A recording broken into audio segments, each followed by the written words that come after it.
Llegamos ya al capítulo 49, versículo 28, y pasamos al capítulo 50, al versículo 14. Entonces José se inclinó sobre el rostro de su padre, lloró y le besó. Luego ordenó a los médicos a su servicio que embalsamaran a su padre, y los médicos embalsamaron a Israel. Emplearon en ellos 40 días, para que así se cumplieran los días del embalsamamiento. Y los egipcios le lloraron durante 70 días. Cuando pasaron los días del duelo, José habló a la casa del faraón diciendo: Si he hallado gracia ante vosotros, hablad por favor al faraón en estos términos: Mi padre me hizo jurar esto: cuando yo muera, me enterrarás en el sepulcro que me excavé en el país de Canaán. Ahora pues voy a subir a enterrar a mi padre y luego volveré. El faraón respondió: Sube y entierra a tu padre, tal como te hizo jurar. José subió a enterrar a su padre, y con él subieron todos los siervos del faraón, los ancianos de su corte y todos los ancianos del país de Egipto, así como toda la casa de José, sus hermanos y la casa de su padre. Solamente sus niños, ganados y vacadas quedaron en el país de Gosén. También subieron con él carros y jinetes, formando un cortejo imponente. Cuando llegaron a Goren-Atad, al otro lado del Jordán, celebraron allí un gran rito fúnebre muy solemne, y José hizo duelo por su padre 7 días. Al ver los habitantes de la tierra, los cananeos, el duelo en Goren-Atad, dijeron: ¡Qué solemne es el duelo de los egipcios! Por eso se llamó aquel lugar Abel Mizraim, que está al otro lado del Jordán. Los hijos de Jacob hicieron con él tal como les había mandado. Lo llevaron a tierra de Canaán y lo sepultaron en la cueva del campo de Macpelá, el campo que Abraham había comprado a Efrón, el hitita, como propiedad sepulcral frente a Mamre. Después de haber sepultado a su padre, José, sus hermanos y todos los que habían subido con él a enterrar a su padre, volvieron a Egipto.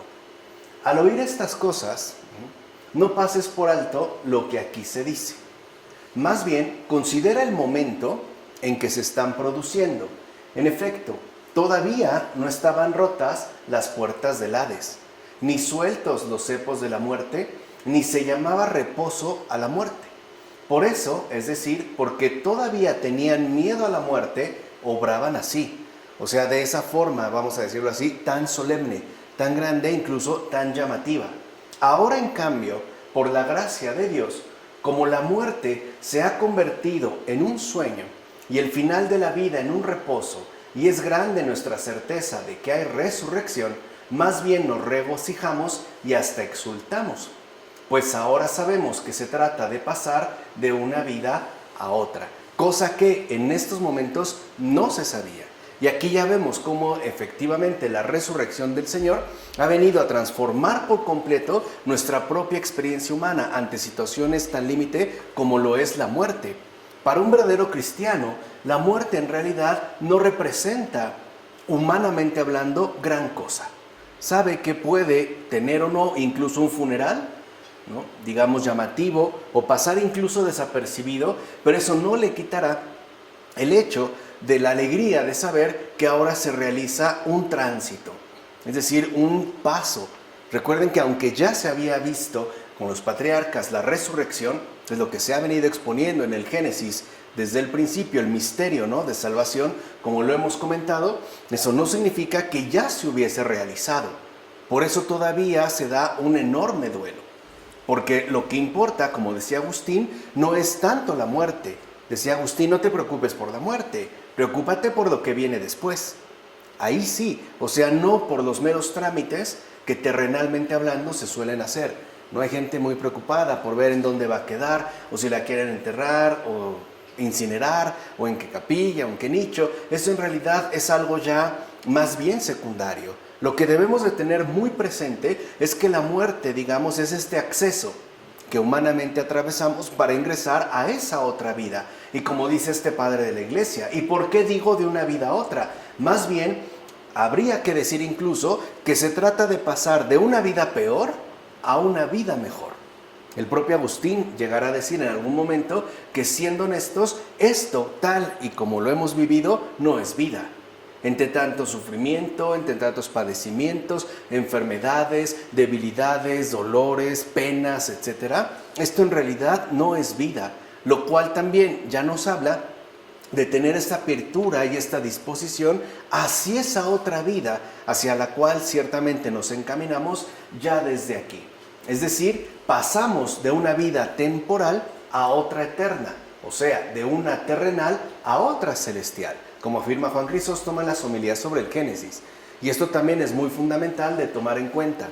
Por una parte, porque, como ya vimos con Charles Taylor, vivimos una era secular donde esa otra dimensión trascendente no aparece. O sea, simple y sencillamente no es tomada en cuenta. Tal parece que nuestra vida se reduce a lo que podemos llegar a experimentar, más o menos a corto y mediano plazo, aquí en esta vida. O sea, en esta vida meramente temporal, en esta vida meramente terrenal. Y es importante que nosotros recuperemos esa experiencia de eternidad que dé sentido y orientación a todos y cada uno de los actos que nosotros realicemos en este mundo. O sea, en pocas palabras, es fundamental que nosotros nos preocupemos ya y que recobremos el sentido que posee el más allá. Y el más allá como una guía de orientación que debemos de tener siempre en cuenta en relación a todo lo que hacemos. O sea, no solo quedarnos, por ejemplo, con los preparativos funerarios, sino darnos cuenta qué va a suceder, por ejemplo, en caso de que en este preciso momento sea llamado a la presencia del Señor. Esa es una pregunta que deberíamos de hacernos, si no frecuentemente, por lo menos esporádicamente. ¿Qué le diré al Señor cuando sea llamado a su presencia? ¿Cómo me voy a presentar ante Él? ¿He cumplido o no lo que se me ha encomendado? ¿He llevado la vida que Él esperaba para mí o no? ¿He decidido, pues, serle fiel o por el contrario, le he dado la espalda? ¿Qué es realmente lo que va a ocurrir? No solo, digamos, las cuestiones que aquí se mencionan, aunque también tengan, digamos, una relevancia, especialmente en el momento en el que se mencionan. Así ya llegamos al capítulo 50, versículos 15 a 21. Al ver los hermanos de José que había muerto su padre, se dijeron: quizá José nos guarde rencor y nos devuelva todo el mal que le hicimos. ¿Ven cómo no cambian? Ya lo experimentaron su bondad, experimentaron su misericordia, han visto el obrar de Dios y ni así han cambiado. Entonces mandaron a decir a José: tu padre antes de su muerte dio esta orden. Así diréis a José: por favor, perdona el crimen de tus hermanos y su pecado, pues te hicieron mal. Al hablarles así, José se echó a llorar. No crean que es porque lo conmovieron, porque sus corazones endurecidos no habían cambiado absolutamente nada. A pesar de todo, seguían empeñados en esa postura que, por decirlo así, es desgraciada, que no es fiel a la gracia. Entonces fueron también sus hermanos, se postraron ante él y dijeron: aquí nos tienes como esclavos tuyos. José les respondió: no temáis, ¿acaso estoy yo en lugar de Dios? Vosotros planeasteis el mal contra mí, pero Dios lo planeó para el bien, para hacer, tal como hoy ocurre, que viviera un pueblo numeroso. Ahora pues no temáis, yo os alimentaré a vosotros y a vuestros hijos. Y José los consoló hablándoles al corazón. Entonces, lo primero que salta a la vista es que José se echó a llorar porque sus hermanos seguían manteniendo tal dureza de corazón que no les permitía cambiar su forma de pensar. Y aquí está el drama de toda existencia humana. El Señor literalmente no es generoso en muestras de bondad, en muestras providenciales, en muestras de ternura, en muestras de amor. Pero el corazón humano parece empeñado en no cambiar, en no dejarse transformar por el obrar mismo de Dios. Porque sabemos ya que el cambiar efectivamente la forma de pensar también involucra el cambiar nuestra propia manera de vivir, cosa que no es tan fácil de asumir. Y eso es lo que le ha dolido a José. José ya tiene una preparación espiritual tan elevada como para ver que todo lo ocurrido, Dios, que en todo lo que él ha vivido, en todo lo que ha ocurrido en su vida, Dios ha estado siempre presente. Es más, aunque pareciera que con rodeos le ha resultado necesario a José para crecer en virtud y ser entonces, estar a la altura de lo que le va a hacer o de lo que le fue concedido pasado el tiempo. Pero sus hermanos parecen empeñados en no cambiar, en no transformarse. Y es lo mismo que pasó todavía en tiempos de Jesús. ¿Cuántas muestras no dio? ¿No? ¿Cuántos milagros no hizo? ¿Cuántas palabras no dijo? ¿Cuántos sermones no dio? ¿Cuántas enseñanzas? Y la mayoría igual, con los corazones finalmente endurecidos. Por eso digo, ahí está, ¿no?, el verdadero drama de la existencia humana. También no creyeron en el perdón de la cruz. No, o sea, porque están cerrados. Desde la cruz perdonan. Sí, al estar cerrados, pues no pueden recibir todo lo que Dios les ofrezca. Para ellos, al final, ¿no?, es imposible que alguien perdone sinceramente. Siempre hay como un rastro de culpa, ¿no?, que no permite reconocer que el perdón sí puede ser ofrecido. Y esto es grave, porque se dirige o se extiende incluso al propio ámbito de Dios. Es no creer en el perdón. Y efectivamente, no creer en el perdón significa no aceptar la cruz, no aceptar el perdón de mis pecados. Lo que quiero decir es que Él perdona, desde la cruz los perdona. Señor, perdónalos, pero ellos tampoco van a creer en este perdón. Por eso es negar este perdón, es negar, digamos, este acto, este gesto fundamental. Y eso también provoca el llanto. Recuerden que esta es la figura, ¿no?, anticipada de Jesús a través de José, como le han llamado los padres de la iglesia, ¿no?, el verdadero José, nuestro José, que es Cristo. Cristo también lloró. Lo vemos en el huerto de Getsemaní. A veces pensamos, ¿no?, que lloró solamente por todos los padecimientos que iba a tener. Y es cierto, pero no es todo. Lloró por algo mucho más esencial. Tanto sufrimiento, tanto padecimiento, tanto derroche de amor, para que igual tantos corazones humanos rechacen el amor infinito del Padre. No quieran simple y sencillamente tener este perdón que nos ha sido ofrecido y esta vida nueva que se ha puesto a nuestro alcance. Hasta la fecha, muchos siguen empeñados, ¿no?, en su dureza de corazón, en rechazar el amor de Dios, en rechazar la obra redentora de Dios, rechazando al Hijo, rechazando al Padre, despreciando pues la gracia del Espíritu. Ahí se ve también parte de estos hijos de Israel, con ese endurecimiento de corazón. Por eso, observa qué grande es la virtud y cuánta debilidad encierra la maldad. Mira, el que tanto sufrió no sucumbe por ello ni al rencor ni al odio, como es José. Habíamos, ¿no?, ya visto cuando la pasó en la cárcel que no estuvo de vacaciones. Padeció, y padeció bastante, incluso el desprecio de sus hermanos. Y curiosamente, no guarda él ni rencor ni odio. Y eso es algo que hay que destacar. Las personas que verdaderamente han sufrido no sucumben ni al rencor ni al odio. Porque también el sufrimiento es una gran escuela de purificación. Incluso es una gran escuela de virtud. De tal manera que uno puede crecer en ella sin que sea lo obligatorio. Pero si se presenta, no hay por qué desaprovechar esta oportunidad. En cambio, los que hicieron mal imploran perdón porque piensan que los demás piensan como ellos, como afirma Juan Crisóstomo en las homilías sobre el Génesis.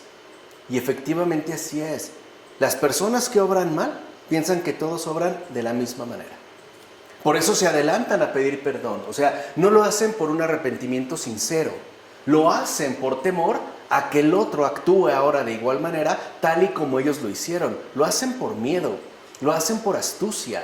No hay un verdadero arrepentimiento, no hay reconocimiento de la culpa. Hay una especie, ¿no?, como de adelanto para protegerse de padecer un mal igual, o sea, el mal que ellos mismos han hecho. ¿Y a qué da pie esto? Esa es la debilidad de la que habla el gran San Juan Crisóstomo. Por ejemplo, a la hipocresía. ¿Cuántas veces nosotros decimos que lamentamos haber hecho algo? O sea, aparentemente nos arrepentimos, pero en realidad somos hipócritas en lo que estamos nosotros mencionando.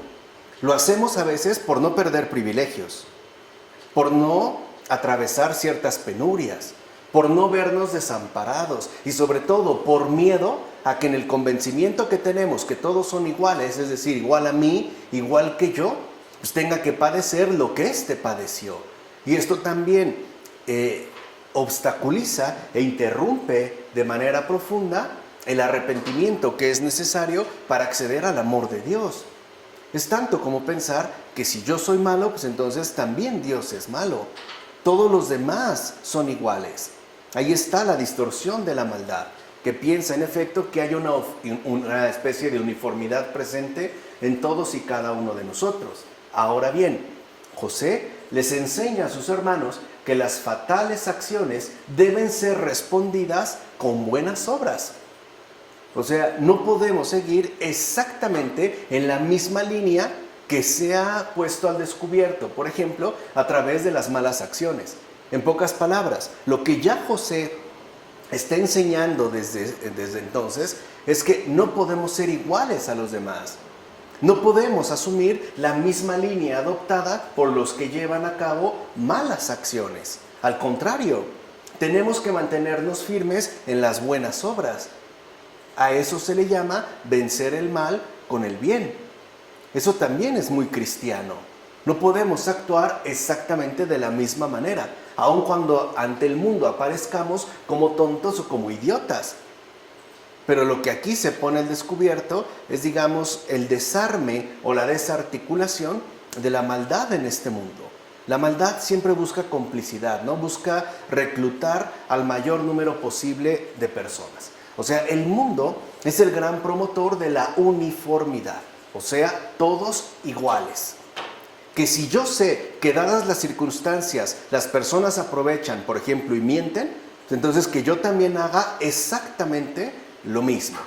Que si una persona tiene la oportunidad de obtener beneficios a costa de injusticias, que lo haga, y que el que llegue y se encuentre en las mismas circunstancias haga entonces exactamente lo mismo. Que es aquí lo que nos está enseñando ya José, la ruptura.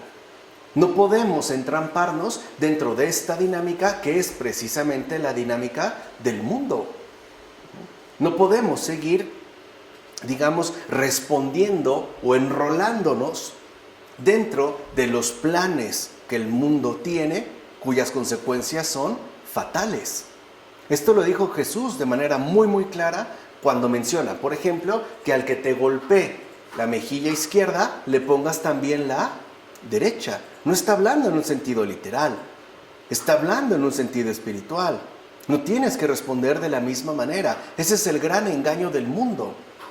Por ejemplo, ¿no es extraño que si alguien nos fue infiel, después nosotros queramos hacer exactamente lo mismo? Y eso que hemos sufrido lo que se siente, ¿no? Por ejemplo, hoy estamos convencidos de que todo el mundo miente, ¿no? Hay personas que están absolutamente convencidas de que todo el mundo miente, pero cuando les mienten lloran. ¿Por qué? O sea, si están convencidos que todo el mundo miente, pues ¿qué más da? Les tenía que llegar, ¿no? El turno, tarde o temprano. ¿Qué tendría ahí que, digamos, ser como una excepción? No, el consuelo humano, la restitución de lo más humano de la humanidad está dada en el cristianismo. Es justo el pilar del cristianismo, es Cristo mismo, es la vivencia de Cristo en este mundo. Romper con ese reclutamiento y mostrar una vía distinta de total renovación. Hoy por eso también, por ejemplo, no podemos seguir este énfasis de uniformidad a nivel mundial. Tenemos más bien que destacar la diferencia. Yo me atrevo a decir, lo que tenemos que hacer hoy en día como cristianos es diferencia, hacer diferencia. Que si uno me engaña, yo no engañe. Que si uno me defrauda, yo no defraude. Que si uno abusa de mí, yo no abuse de nadie. Que si uno no me amó, yo ame. Que si uno me abandonó, yo no abandone. Etcétera, etcétera, etcétera. Allí es donde estaría esta veta abierta que ya está expresada desde el propio libro del Génesis y que además se muestra como la vía fiel a los caminos establecidos por Dios mismo. Ahí es donde está nuestro desafío contemporáneo. ¿Qué tanto estamos dispuestos a marcar diferencia? A mostrar esa otra vía de escape, en este caso de salvación, que tiene frutos verdaderamente de gran eternidad, de gran peso. Hoy qué fácil es sucumbir, ¿no?, a las circunstancias establecidas y a los estereotipos dados en nuestro imaginario social. Por ejemplo, frases como todo político es corrupto o todo político roba. Entonces, si yo soy político, ¿estoy obligado a hacer lo mismo? No, todos los hombres son infieles. Entonces, por ser hombre también, o sea, no tendríamos que hacer una ruptura y marcar una diferencia radical y definitiva. Ahí es donde se tiene que mostrar nuestra fidelidad al Señor. O sea, siguiendo los pasos de José y del verdadero José. Bueno, eso es justamente lo que más consuela el corazón humano. Con eso demuestra José que él goza del favor divino. ¿Cómo se muestra que gozamos del favor divino? Por las diferencias que marcamos en la uniformidad de este mundo. Vuelvo a insistir en la palabra del Señor Jesús. Si alguien te pide el manto, dale también la túnica. ¿No eso es un cambio absoluto y radical con respecto a lo estipulado? ¿Cuántas veces si nos golpean en la mejilla izquierda, le arañamos toda la cara? Si alguien me pide el manto, le quito hasta los zapatos. ¿Cómo se atrevió a meterse conmigo? Etcétera, etcétera, etcétera. Y esto es lo que ha generado finalmente un enorme caos. En efecto, las adversidades y lo que parecen penas, Dios mismo las cambia para bien. Él se va a encargar. No tenemos nosotros por qué alarmarnos o asustarnos fácilmente ante las adversidades y aquello que parecen penas en nuestra respectiva vida. En primer lugar, porque cada vez que nosotros tengamos una dificultad en este mundo, es el modo en el cual Dios nos invita a crecer en las virtudes que más nos hacen falta. De hecho, se lo dijo a Santa Catalina de Siena: hija, seamos sinceros, las virtudes solo las ejercitan en las dificultades. ¿No es verdad? O sea, cuando la paso mal, vamos a ponerlo claramente, cuando la paso mal, es porque Dios me está pidiendo crecer en alguna virtud, que a lo mejor está flaqueando, que a lo mejor está como titubeando, no, para recuperar esta firmeza. Por muy grandes que parezcan las dificultades, Él mismo las va a cambiar para bien. Por eso es que Dios no se ha como empeñado en acabar con el mal en este mundo, porque no es lo primario, porque ni siquiera un mal enorme nos obliga a que nos degrademos, por ejemplo, a un nivel de inhumanidad sorprendente, ¿no? O sea, dicho con otras palabras, el admirable José les enseña a sus hermanos que la creativa sabiduría de Dios es lo único que transforma todo lo malo en bueno. ¿No es esta también la misión del cristiano en este mundo?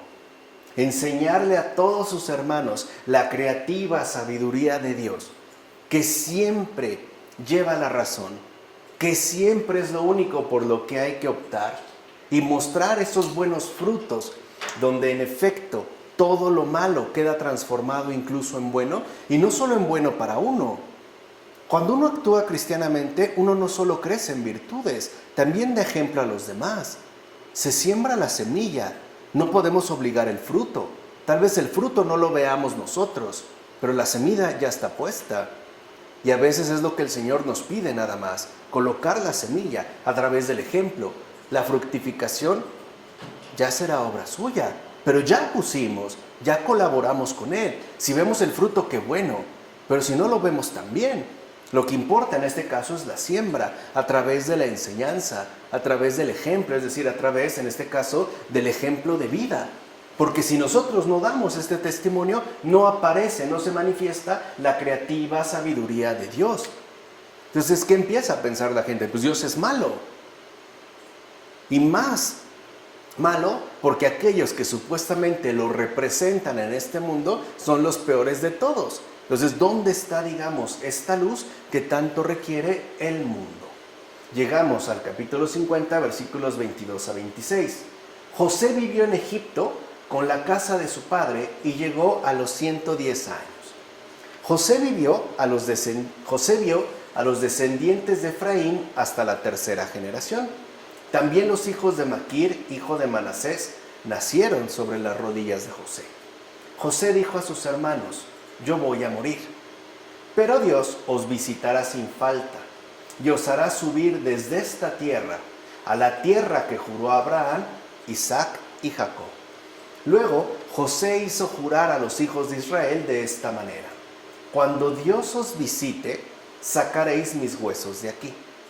José murió a los 110 años. Lo embalsamaron y fue puesto en un féretro en Egipto. ¿Por qué motivo se nos señala la edad a la que murió José? ¿Para qué se nos dice que murió a los 110 años? ¿Por qué no nada más se dijo, pues ya murió de edad avanzada? Pues para que sepas cuánto tiempo gobernó sobre Egipto. En efecto, fíjate, llegó a Egipto cuando tenía 17 años, o sea, bien jovencito.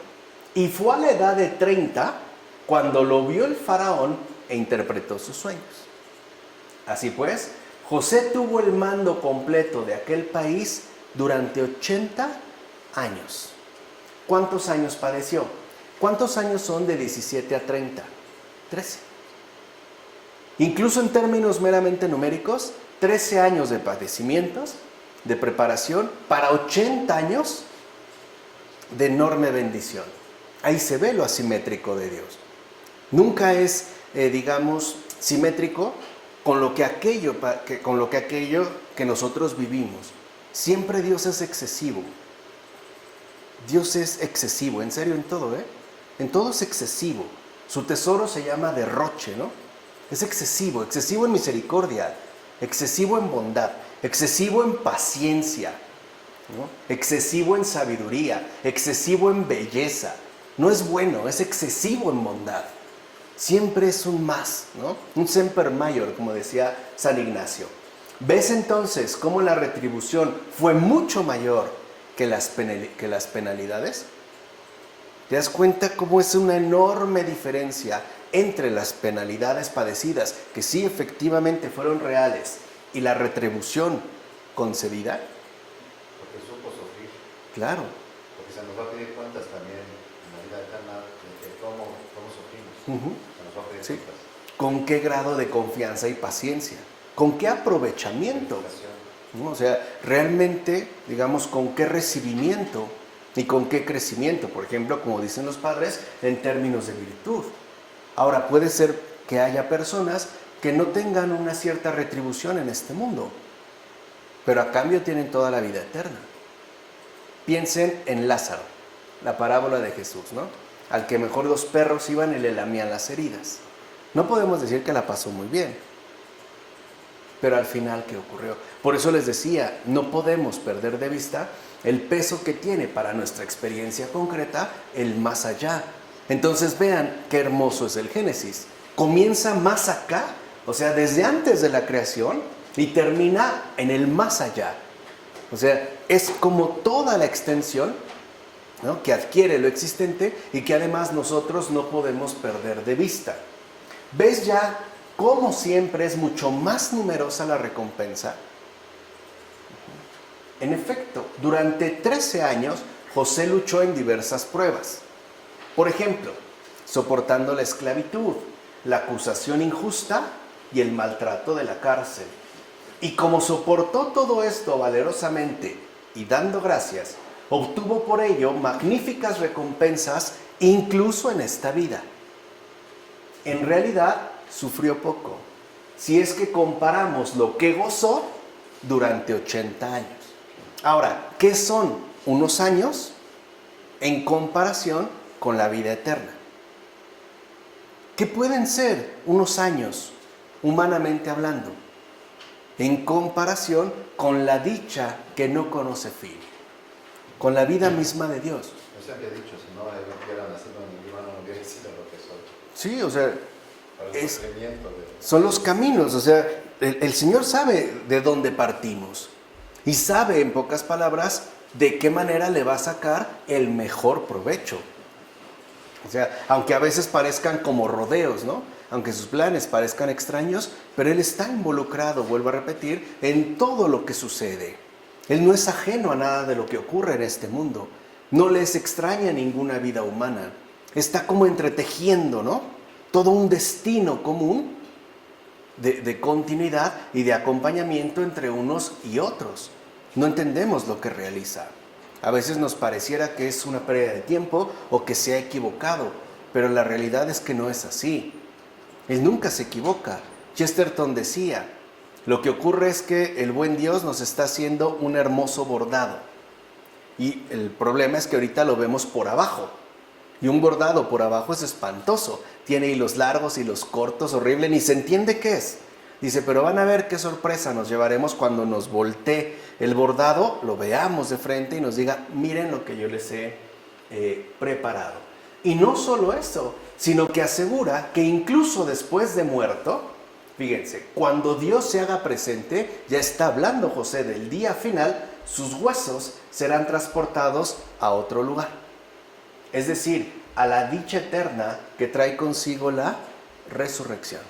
¿Se dan cuenta la amplitud del Génesis? Comienza desde antes de la creación, desde Dios mismo en el principio, y acaba hablando ya del día final. El día, pues, de la resurrección final. Y ya se nos dio como un resumen, ¿no? Como en germen, todo aquello que es necesario tener en cuenta para llegar al buen término, como afirma Juan Crisóstomo. Y ya con esto terminamos, dando gracias a Dios, el libro del Génesis. Vemos pues cómo el Génesis nos narra la entera trayectoria de salvación. Es decir, aquella que va de la creación a la resurrección. Esto ya está contenido en el Génesis.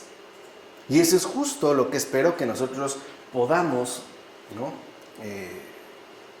Logrado captar por medio de los valiosísimos comentarios que nos ofrecen los padres de la Iglesia y que nos tomemos muy en serio la obra divina de creación que Dios ha realizado y que nos quede claro que a su vez esta obra de creación es inseparable de la resurrección.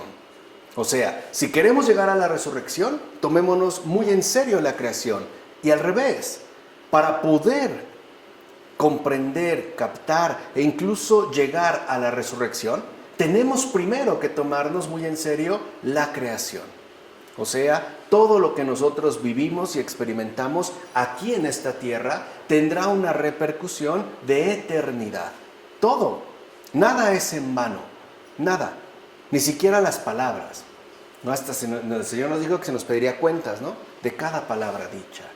Porque cada palabra cuenta, cada gesto, cada omisión, cada cosa que hacemos, cada cosa que no hacemos. Y sobre todo contribuirá para una salvación final donde esperemos, para que Dios esté muy contento, todos finalmente seamos un solo rebaño con un solo pastor. ¿De acuerdo? Vamos a dejarla hasta aquí. En nombre del Padre, del Hijo, del Espíritu Santo.